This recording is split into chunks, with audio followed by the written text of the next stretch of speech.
ऐसा होता है जैसे कि पत्नी कोर्ट की शरण लेती है और उसको भरण पोषण देने के लिए ये न्यायालय की तरफ से एक कानून बनाया गया था पहले, जो पत्नियों की सुरक्षा के लिए था। जो भी पत्नी मैरिड जो भी लेडीज़ रहती थी और उनको कोई भी इनकम का सोर्स नहीं था, वो खुद नहीं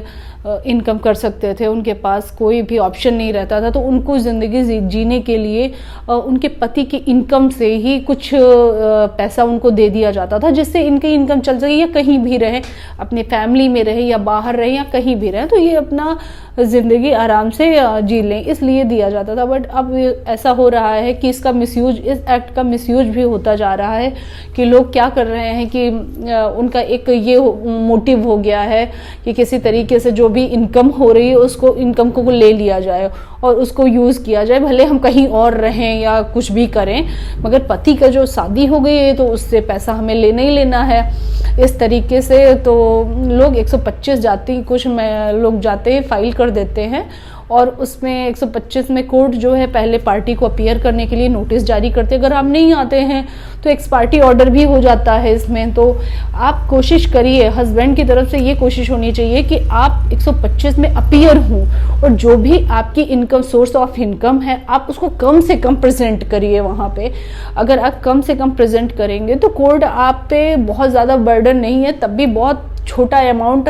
आपके नाम कर देगी कि आपको इतना मेंटेनेंस देना ही देना है। तो आप कोशिश करिए 125 में जितना कम हो सके हस्बैंड अपना मेंटेनेंस दे, तो इनकम अपना सोर्स आप कम दिखाइए। कभी कभी होता जैसे अब पत्नियों का भी ये होता है कि जैसे उनको भी ज़रूरत है, बहुत लोग ये होते हैं ज़रूरतमंद होते हैं, परेशान होते हैं, उनको चाहिए, तो ऐसे में कोर्ट उनको एक सुरक्षा प्रदान करती है। इस माध्यम से आप जाइए, 125 मेंटेनेंस फाइल करिए और वहाँ पर आपको रिलीफ मिलेगा। हस्बैंड की तरफ से ये होता है कि अगर आप पैसा नहीं देना चाहते हैं, आप कुछ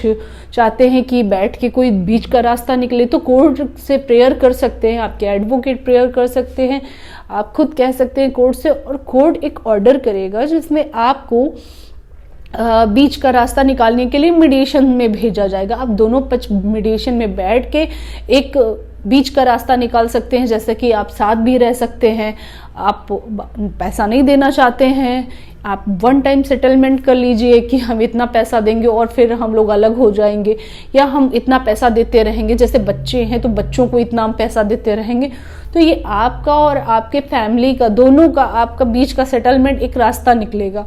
जिसमें आप मीडिएशन के थ्रू आप एक रिपोर्ट बनेगी मीडिएशन में, वो रिपोर्ट फिर कोर्ट में जाएगी और कोर्ट उस रिपोर्ट को देखेगा और आप दोनों के बीच में जो भी कंप्रोमाइज़ हुई है, जिस भी चीज़ को लेके कंप्रोमाइज़ हुए हैं, अगर वो वैलिड हैं, वो सही कंप्रोमाइज़ हुए हैं और आप दोनों लोग उस पर अपने कंसेंट दे चुके हैं और आप लोग खुश हैं, तो कोर्ट आपके फेवर में दोनों लोगों के ऑर्डर करेगा। अगर आप लोग जैसे दो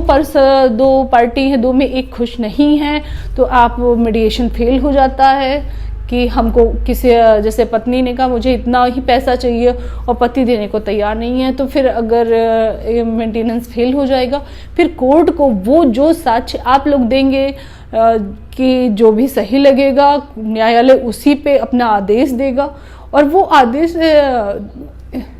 हस्बैंड पक्ष को मानना पड़ेगा। कभी कभी होता है कि पति जो है वो इनकम नहीं है, उसके पास कोई इनकम नहीं है, इनकम का सोर्स नहीं है, और उस पे कोर्ट की तरफ से 125 में आदेश कर दिया गया है 2000, 3000 या 10,000 देने का, तो आप हाई कोर्ट आ सकते हैं, हाई कोर्ट में उसको चैलेंज कर सकते हैं कि माननीय न्यायालय से रिक्वेस्ट कर सकते हैं कि जो भी हमारे पे ये अभी तक आदेश किया गया है वो बहुत ज़्यादा आदेश कर दिया गया है, हम इसको नहीं दे सकते। आप अपने एविडेंस के साथ साथ हाई कोर्ट में आ सकते हैं, स्टे के लिए आ सकते हैं, जो भी निचली अदालत ने आपके खिलाफ आदेश पारित किया है आप वहाँ आ सकते हैं, और कोर्ट को अगर सब कुछ जेन्युइन लगा, सब कुछ सही लगा, तो आपके फेवर में आदेश दे के उसको स्टे भी कर सकते हैं और आप फिर मीडिएशन में आके बैठ के बातचीत कर सकते हैं। इस तरीके से आप लोगों को ये रिलीफ मिलती है।